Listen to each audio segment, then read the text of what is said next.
Today we are diving into the amazing world of manga and anime with a special focus on one of the most legendary creators in the industry. Get ready to meet the talented and iconic Rumiko Takahashi. She's the creative genius behind some of the favorite characters and stories of many people around the globe.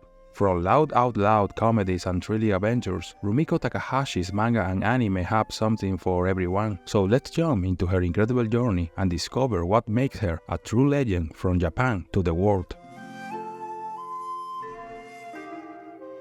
Rumiko Takahashi was born on October 10, 1957, in Niigata, Japan. When she was a child, she liked manga a bit. She sometimes doodled on the edge of her books when she went to Niigata Shuo High School, but her real love for manga started later. In college, he went to a manga school called Gekiga Sonhoku, started by Kazuo Koike, who made manga like Crying Freeman and The Lone Wolf and His Cub. Rumiko Takahashi, under Koike's guidance, started making her own self-published manga. Her first one were Bye Bye Road and Useless Dust Star. Koike told his students to come up with good ideas and fun characters. This really affected how Rumiko made her manga throughout her career. Rumiko Takahashi started her professional career in 1978. Her first manga was Urusei Yatsura, a funny space story. In that same year, she made Time Warp Trouble and The Golden Gods of Poverty for Shonen Sunday magazine. This magazine was where she put out many of her best comics for the next 20 years. Takahashi's art style is characterized by expressive character designs and a focus on character interactions and facial expressions. Her ability to convey a wide range of emotions through her characters' expressions is one of her hallmarks. Takahashi's art can transition seamlessly between comedy and drama, and she has a talent for blending humor with more serious and emotional moments.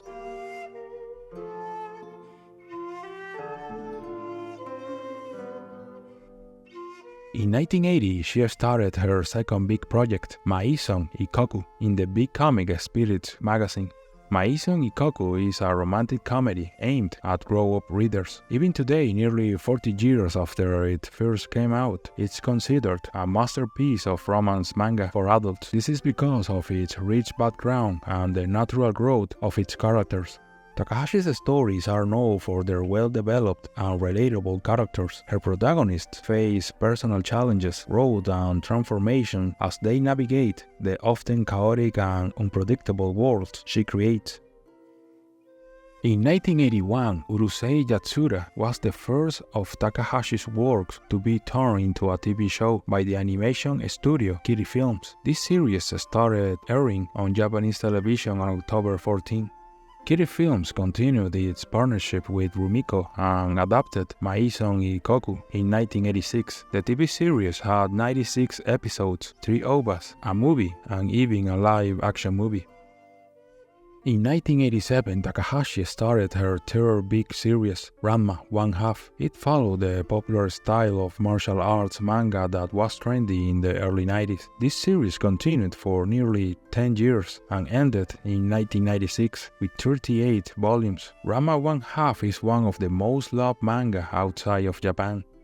Ranma 1/2 tells the story of Genma and his son Ranma. While training in China, they made a mistake and ended up falling into some spooky ponds. These ponds have a strange curse. When someone falls into one of them, they turn into whatever drowned in the pond the very first time. Every time they touch cold water, the curse goes away when they touch hot water. Genma fell into the pond of drowned panda, and Ranma fell into the pond of the drowned redhead girl.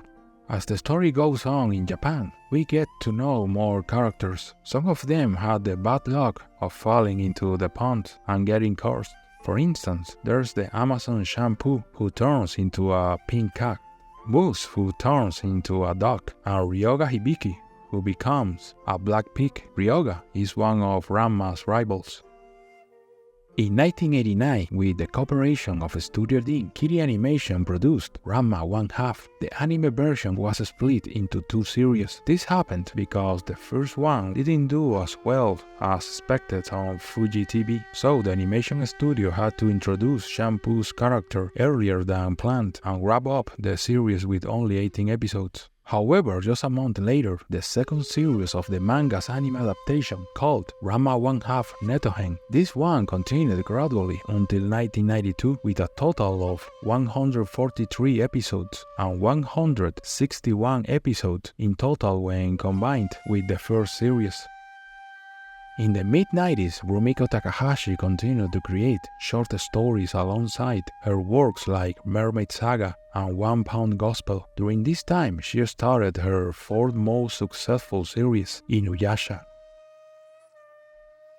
Unlike her previous works like Ranma 1/2, Urusei Yatsura, and Maison Ikoku, which fell into the romantic comedy genre, Inuyasha is more similar to her darker series, Mermaid Saga. Inuyasha combines action, romance, horror, fantasy inspired by folklore, and comedy. This series ran in Shonen Sunday magazine for 12 years, from 1996 to 2008, and was collected into 56 volumes. The story revolves around a high school girl named Kagome Higurashi, who leads a relatively normal life in modern-day Tokyo. However, her life takes a dramatic turn when she is transported back in time to Japan's feudal era after falling into a mysterious well on her family's shrine. In this dangerous era, she discovers that she is the reincarnation of a powerful priestess named Kikyo, who guarded the Shikon Jewel, a sacred artifact with immense power. Upon her arrival, Kagome encounters the half-demon Inuyasha, who was sealed to a tree by Kikyo 50 years ago for his misdeeds. Kagome frees Inuyasha, but the Shikon Jewel is shattered into numerous shards which scatter across the land. Together, Kagome and Inuyasha embark on a quest to collect all the Shikon Jewel shards before they fall into the wrong hands. Takahashi's stories are set in various time periods and locations, from modern-day Japan to historical feudal eras and even otherworldly realms. This diversity allows her to explore different cultures, myths, and traditions. Many of Takahashi's manga series are lengthy, allowing her to delve deep into character development and story arcs. Her ability to sustain interest over extended periods is a testament to her storytelling skills. Just like her other successful works, Inuyasha was turned into an anime. It started in 2000 and ended in 2004. The anime had a total of 167 episodes, and they even made 4 movies. In July 2018, Takahashi was honored by being inducted into the Will Eisner Hall of Fame. This recognition was for her valuable contribution to the comics industry and her significant cultural impact. Rumiko Takahashi is still active as a mangaka at the age of 65, working on one of her most recent works, Mao, which began serialization in Shogakukan's weekly Shonen Sunday in May 2019. Rumiko Takahashi is a manga artist whose life and work have left an enduring impact on the world of manga and anime. With a career spanning several decades, she has proven herself as a versatile and influential creator. Her stories, characterized by their humor, romance, supernatural elements, and rich character development, have garnered a devoted global following. Her ability to blend various genres, explore complex relationships, and tackle both comedic and dramatic themes has made her a beloved figure in the comics industry. Her enduring legacy continues to inspire and entertain fans worldwide, making her a true luminary in the world of manga and anime.